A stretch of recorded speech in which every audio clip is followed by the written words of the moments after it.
Walaikum salam. We're just going to continue on with our interview from where we left off. Before we continue with what we're going to talk about today, I just want to take a step back because a few people have mentioned about something called a Caribbean clause. So I don't know if you can add any insight into its creation and if it still exists today in Nur Ul Islam. Yeah. Bismillah. Basically, what the Caribbean clause meant was that some of the founding fathers felt very strongly, based on their historical information, what was happening around North America, that many jamaats and mosques were started by Caribbean people, Guyanese, Trinidadians, small groups, very focused, very wealthy. They had the ability to do things, and they started these organizations and did a lot of building. And then within a few years, they were overwhelmed in numbers by the other groups, Muslims from elsewhere, whether it be from the Asian subcontinent, Egypt, Morocco, the African continent. And basically what happened, their organization and their buildings were actually taken over and they were pushed out. And subsequently, it was there quietly, it was there as a sort of, we felt as a protection against being taken over. Yeah. And later on, when as we went along, people started asking, people came along and said that, okay, you guys are successful in what you're doing. Can you give us a copy of your constitution so we can implement it, whether it be in Canada or across the United States? So that's how that came along. Basically, it is something that we realize that we feel secure in the fact that it's there. However, in the long run, we realize that Allah's work is what prevails in all of these matters. So it's a false sense of well-being, put it that way, and we really don't need it. We have found a way around it, and we made some changes, minor changes, and we are carrying on. So when you look back, I mean, the many families are still around. The people, but they are not participating, and whether it be a situation where they are complacent, they feel that everything is going all right, so they don't need to be involved, or they don't need to take part, or it is just we haven't done such a good job maybe of telling them why they need to get involved and how they can get involved, and what benefits they will derive from being involved. So Brother Alan Baksh now has taken over, and he's trying. He started this new program with the various Sunday programs and Friday evening programs, and many people have come forward with many suggestions how to get people to take part. As I see the younger people, traditionally our West Indian people, get involved in religion as they get older, when they have careers have come to an end and they figure out there's nothing else to do, then they get involved in their religious activities. In that way, we have had lots of, have benefited from a lot of people. A lot of stalwarts we have had, over the years, and they've made great contribution. But there is need now for people, younger people, to be involved. And when they really are not clear why they're getting involved, then, they are unable to rise above politics. They have to rise above politics and say, well, I'm doing this for the good of the community, not for my own good.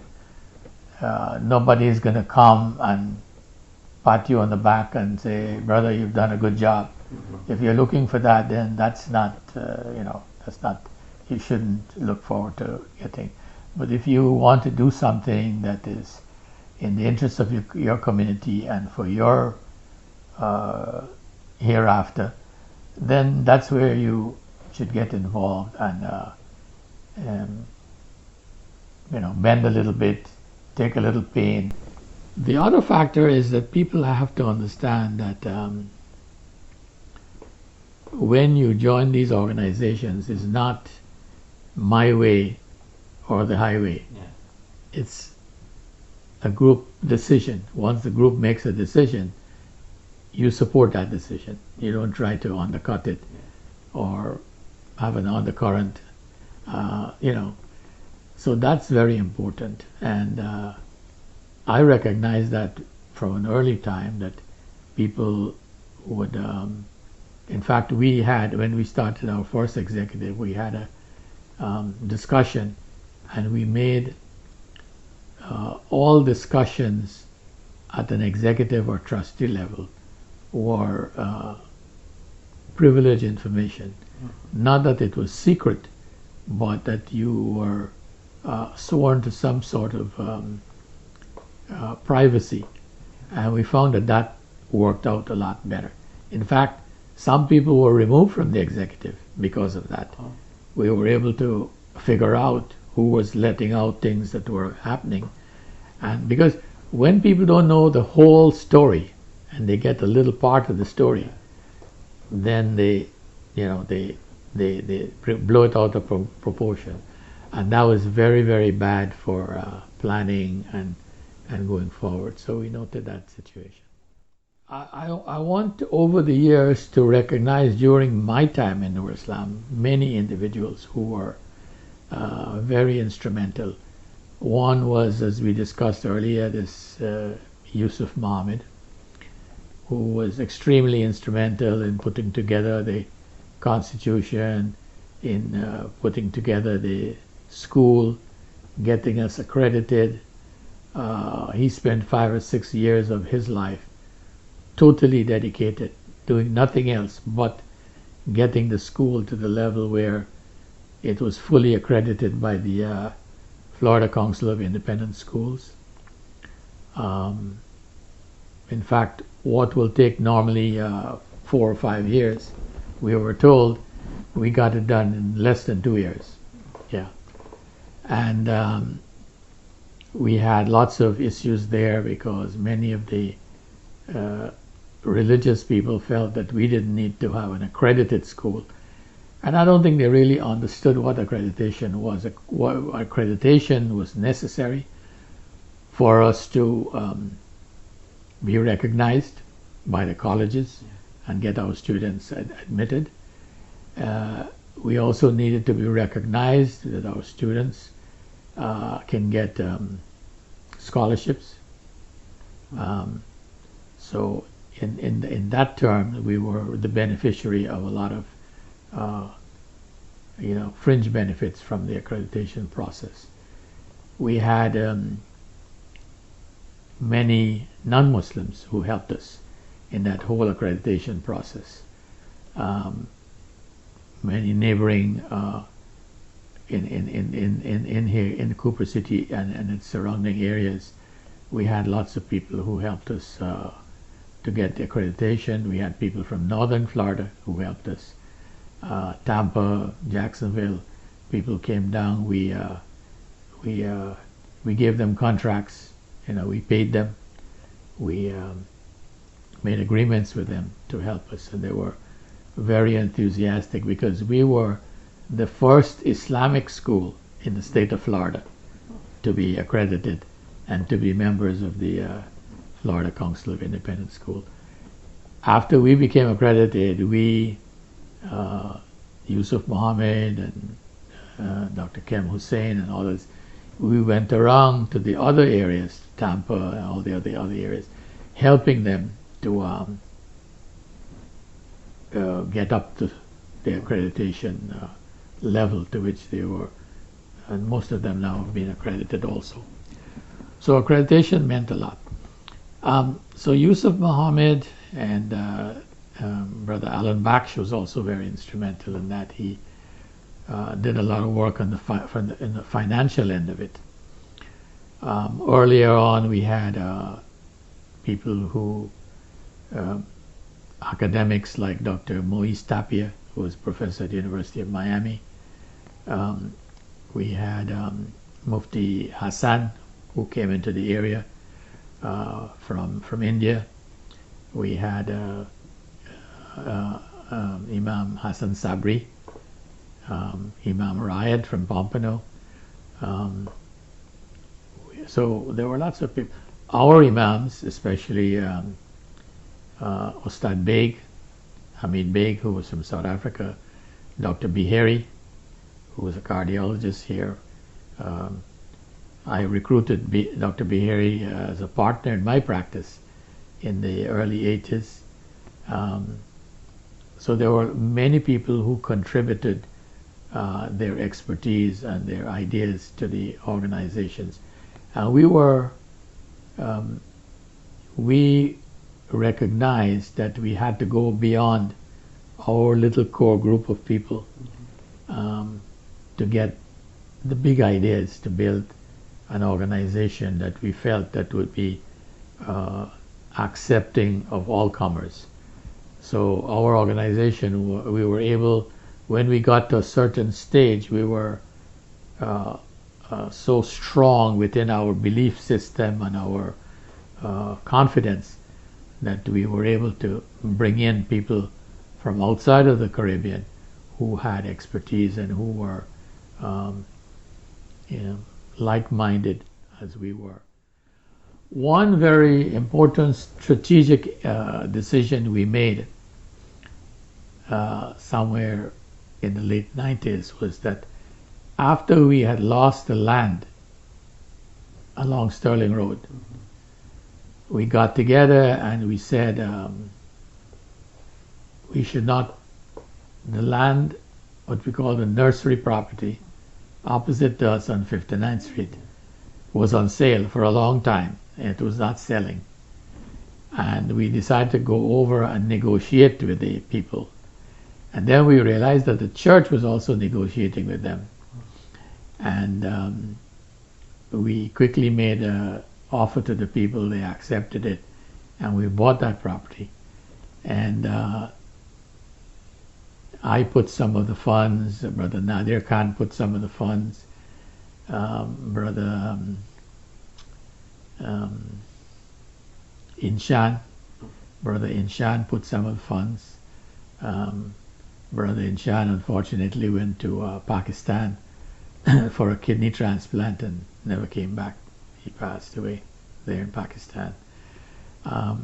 So once we were able to acquire the land, we carried that land for nearly 6 or 8 years before we handed it over to Nur Islam.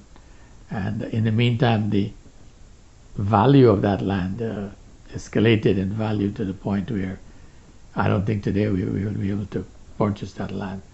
But it's there. We haven't encumbered it in any way. And the organization has an option to do whatever they want with it. There's been talk of putting the mosque over there. There were talk about putting a nursing home there, a retirement home. Right now it's a soccer field, imam's residence, all kinds of things. So it's given us some flexibility. Time has gone on. We have lost some of the strategic members either by attrition. Many of them have passed on, and we can only remember their contributions. But one of the points of making these documentaries is to remind people. There was a very important brother also who was involved in the early days, and that was Brother Hazrat's father-in-law. He did a lot of work. In fact, he bought a big property not far from Nur Islam and made his home there. And he used to come in every day and take care of the grass, take care of the weeds. And another very important brother was the brother Isa Baksh. Isa Baksh and his family, Sister Feroza, and them, you know. I remember Brother Isa used to come every Sunday and put out a big tent, and that's where the madrasa started, under the tent. Every Sunday he has to put out the tent. And then Brother Sister Zanora's husband, Karl Ali, who started the breakfast program under the jamun tree. They used to make doubles and sell, and you know, those were all fundraising efforts to raise funds for all the other projects that we had. Then he also started the crush ice, the old time crush ice with syrup and all that he used to sell. So there were people who started particular projects that you remember them for. Brother Sheikh Amir, the madrasa was started originally in Cherbe in his house and then moved over. Brother Amir Khan, who passed away recently also, who was living next to your Muttaqeen, he did all the clearing of the land. If you can imagine, that 4-acre land was complete Malaluka trees when we bought it, and we had to clear the entire land and build it up, put pad and all that. To Brother Aziz Sher Muhammad, who was the great builder who built all the buildings there. Actually, his ideas and his foundation plans, and he was involved in all of them except the new school building, which his son was involved in after he passed away.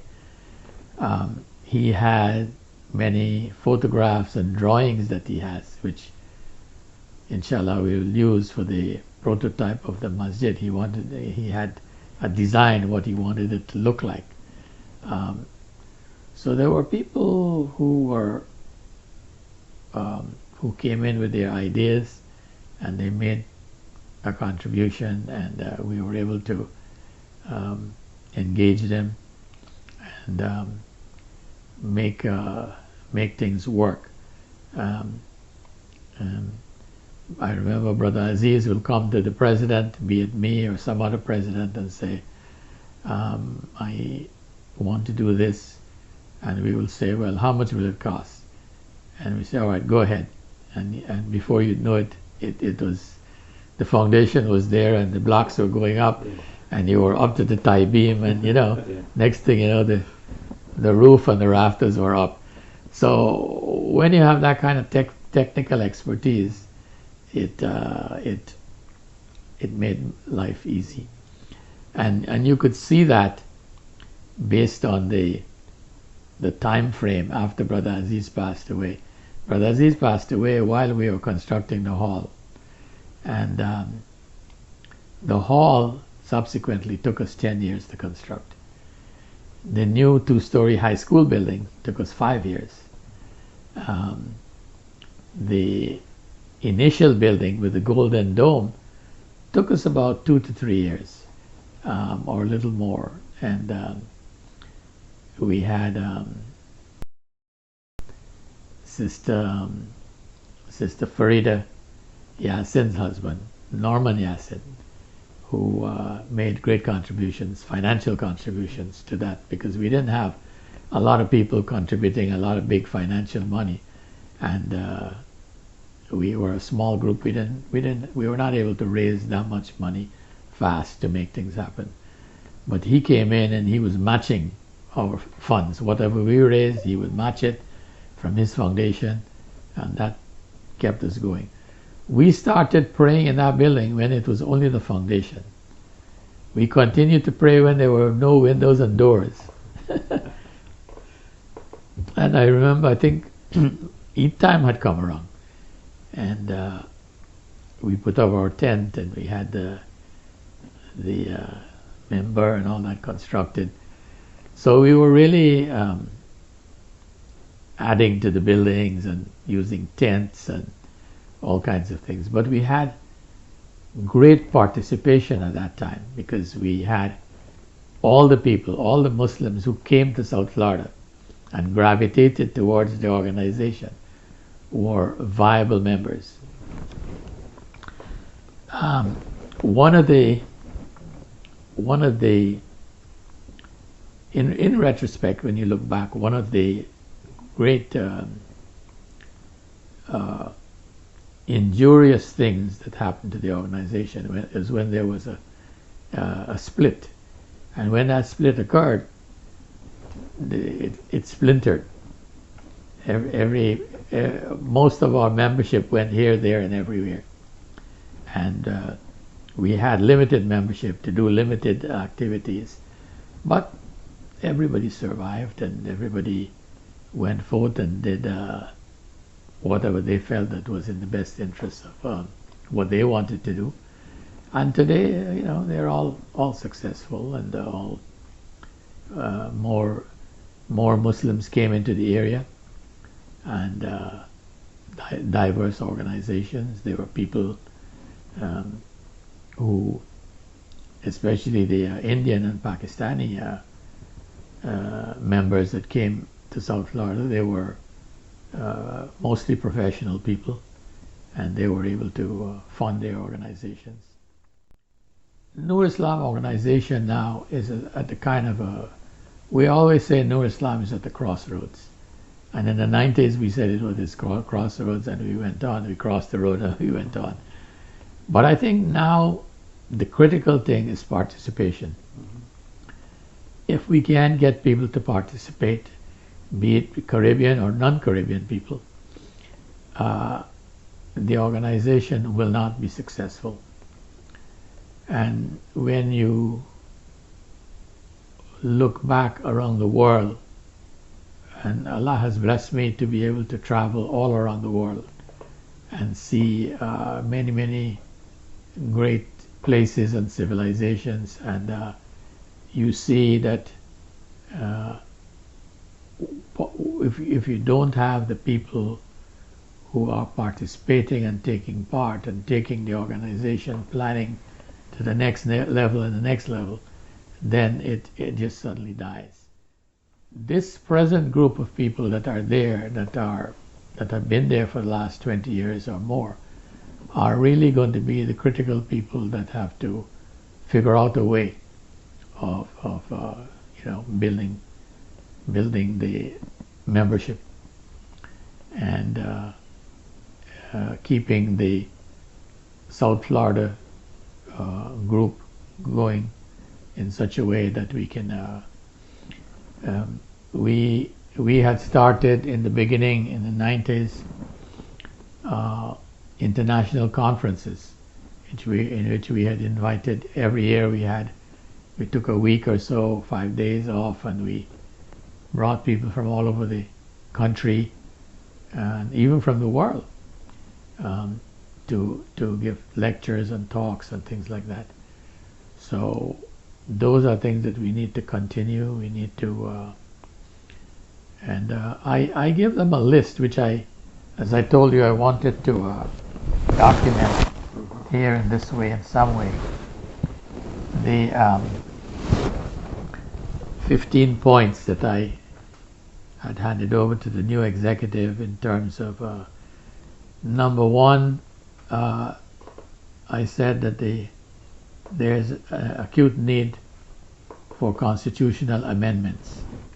We need to look at that constitution and see now how we deal with voting rights and new categories of membership.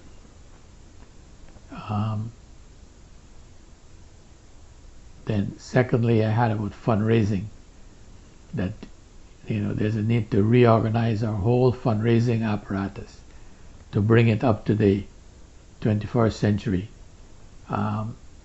and do some serious fundraising in terms of trying to build a mosque in a limited number of years. Strategically, the founding fathers left the mosque for last. Many people couldn't understand that, but we felt that we needed education first in order to make the mosque meaningful.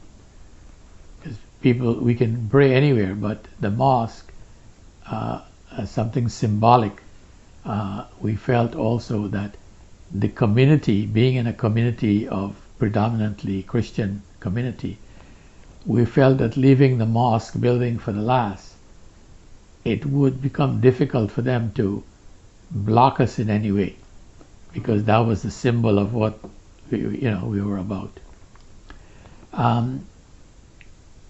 The need to grow the membership and to cultivate a meaningful relationship with our members, telling them what we can do for them and what they can do for themselves, what they can do for the organization. The imam's position, the fact that we need to bring in some new blood into the organization and try to get somebody that really can help us with growing the membership, growing the youth movement. And by youth, I don't mean teenagers. I mean people who are 40 and 50 years of age, So involvement. How do we have to figure out a way of getting involved. Apart from membership, I have here the use of the multipurpose hall. The multipurpose hall is largely underutilized right now. We are using it now for the Jummah, Salah. It was supposed to be used for more lectures, more documentaries, more movies of interest to the community on a regular basis. So we need to develop those programs so we could have every week people should be asking, what are we going to be showing next week or something like that.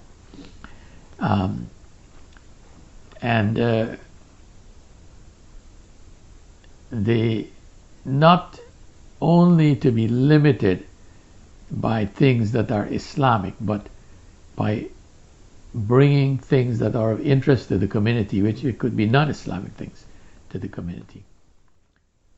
The suggestion that we get some new cabinet positions, maybe extend the executive committee, putting together the present constitution caters for that, having various subcommittees of the executives, stronger committees that can really function. I suggested them to add positions, new positions in the executive, to have positions where many organizations in the United States have what they call president-elect, in that they know who the next president is going to be long way ahead of time, and to have the past president be involved as a trustee or an executive, utilizing his expertise and all his his know-how. The need to build a new non-Caribbean membership and outreach programs to target these people, to have members that are even beyond the present catchment area.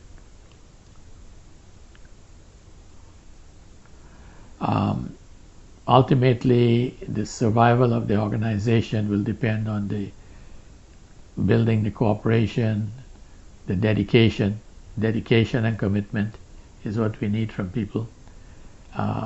So those are the things that if you commit yourself to whatever it is, be it the breakfast program or whatever program that you feel strongly that that's what you're committing yourself to, and that's what you're going to do. A relook at the legal ramifications of the organization's exposure to litigation and taking preventive measures, because in recent years we've been involved in several litigations and lawsuits that we need to protect ourselves against.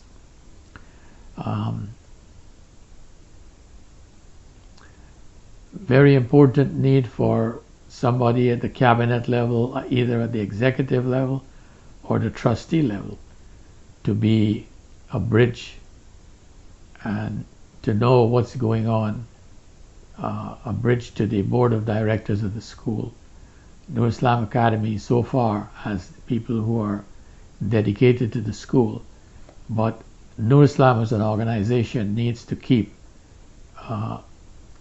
the control of the school, because eventually I see if they don't do that, the school will become stronger than the organization itself.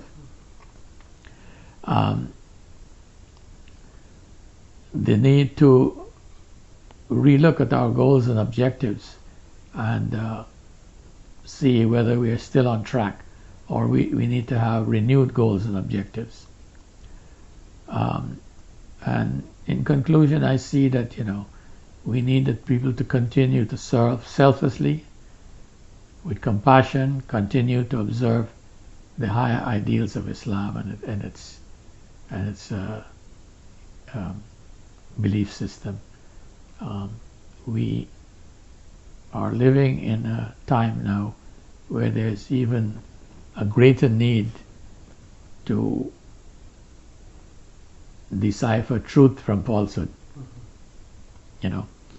If you look carefully, the whole of the first half of the Quran is dedicated to truth and falsehood, and that sometimes get lost in the shuffle. But you can see now where politically and as a country and as religious organizations and where the country itself that we are living in are playing around with the idea of what is true and what is false, and how important it is for us to delineate that with the new era of the internet and all that sort of thing, where you can fool people so easily, that they can't distinguish one from the other. So our imam and our religious people will have to figure out a way of doing that. I mean, that's way beyond my level of expertise. So we'll have to get people. We can say that we have built the buildings and we have put forth certain goals and objectives that we felt were going to serve the organization well. But now there's a need to go beyond that and start looking, how do we put Islam out there in America. Nobody has figured that out as yet, and it's going to happen. Little by little, it's going to happen. But you can see people getting involved, more people getting involved politically, more international, more national organizations forming, be it CARE, be it Helping Hand, Islamic Relief. All of these are organizations that are, going to be, and I mean, they see Nur Islam from the outside as having made great contributions to Islam in South Florida, and we just need to continue along that path and realize that there is a need for that. So as we get older and we get more senile and lose our memory and all that, we need people to come in and say, Nur Islam is not only about this, and this, but it's about bigger things, and the bigger things are still out there. So if you want to take on a challenge, the challenge is there to be taken.